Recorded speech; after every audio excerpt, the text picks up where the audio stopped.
I got into country music pretty much at a young age. I think because it was a staple around our family. 17 years ago, I started down my country path. I'd always sung in pubs and clubs as just a country rock sort of band, and just did covers and just a party band really. Self-taught, so I think what inspired me to be in country music was it was around me musically. You know, Nan would play it on the radio, or Mum would clean the house playing Patsy Cline or you know, Charlie Pride, Slim Dusty, all those sort of old classic country songs. So I'd grown up listening to Charlie Pride and Jade Hurley and Johnny Cash. I was probably more a rock singer, but I loved the stories in country. So when Garth Brooks came out, I was like a huge Garth Brooks fan. And that's what I wanted to do. I wanted to be the female Garth Brooks singer. I never noticed you'd act so nervous.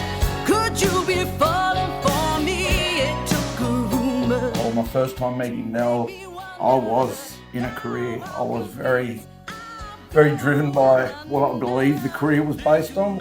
Our first meeting was quite funny because I did not like him at first. What I thought I had to achieve, I had to put myself through to get to certain places, and the networking and the... I thought it was really arrogant.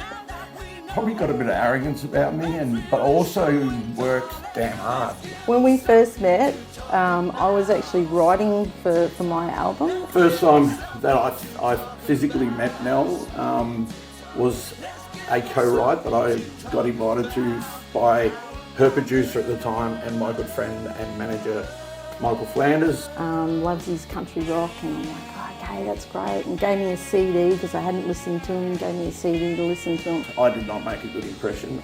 This guy's fantastic, I love the music. I know I didn't make a good impression. And anyway, when he turned up for the songwriting, he was on the phone, so he's putting his hand up, and I'm like, oh, okay, fine, this is going to go well. Reversed my car in a friggin' tree in his driveway, and I had this beautiful XC panel van. I've dinted the back, and I'm on the phone, and I've gone in, and I know what she sees as being arrogant. I didn't realise that he'd just painted his car.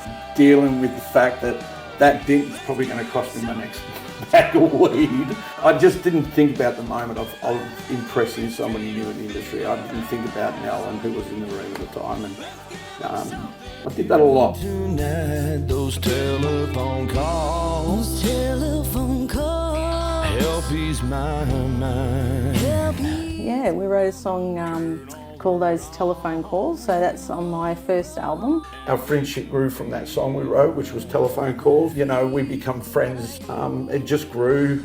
We became really good mates and just grew from there. I've always said, and all my friends and all my mates, family and everyone said, I've always batted over my average. She should have turned away from me well before we got pregnant and got married. I think he had a lot of people around him that weren't actually that good for him, and I was pretty upfront and honest, and you know, when he was going through certain things, and I didn't realise how much pot he was actually smoking, but he was in a bad way. I was seasoned musos with a fresh-faced kid playing country music. You start rolling into long nights, long days, weeks, and then suddenly 7 days on copious amounts of rum, weed, whatever else comes into play, and the party just rolls on.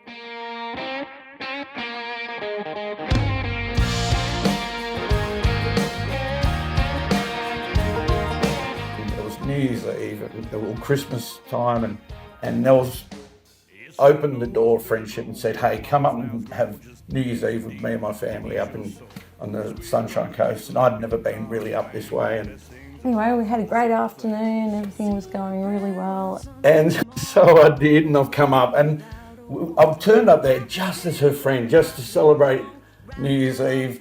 But I think they seen what Nell was seeing in me, and they just basically, I went out to have a joint. I don't know, after a lot of drinking, and I think I passed out as well. The next morning I was saying to them, oh, you know, where's Cole? I haven't seen him. And yeah, they had locked him out of the house. So, and the next day we caught up and I said, oh, you know, they locked me out. And he goes, she didn't know because she passed out.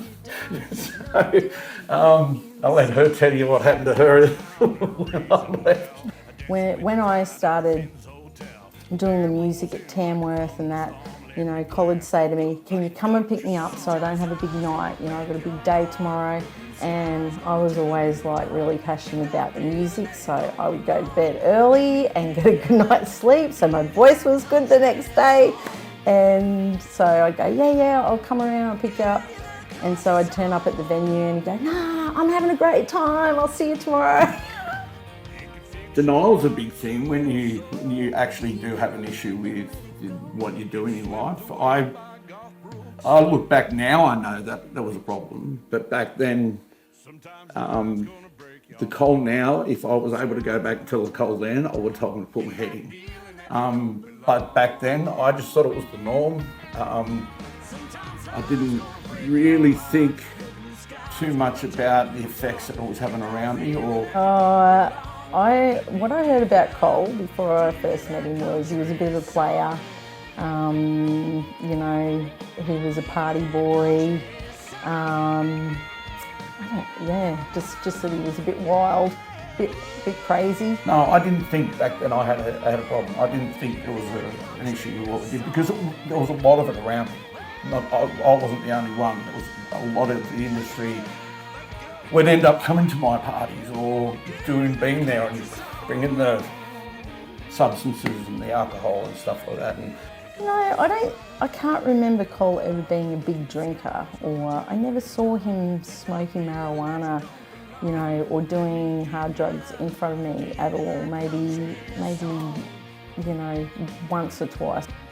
At the time, I didn't see that there was an issue when someone would go, yeah, try this, or I knew there was a limit to what I was capable of. I knew I had an addictive personality. We would sit on the phone for maybe 5 hours just talking, and I think at one point I actually drove down there because I was so worried about him, so an 8-hour drive to Tamworth. Sometimes life's gonna break your heart, the blue sky's gonna turn you dark. Get that feeling that you don't belong. Let me give you that country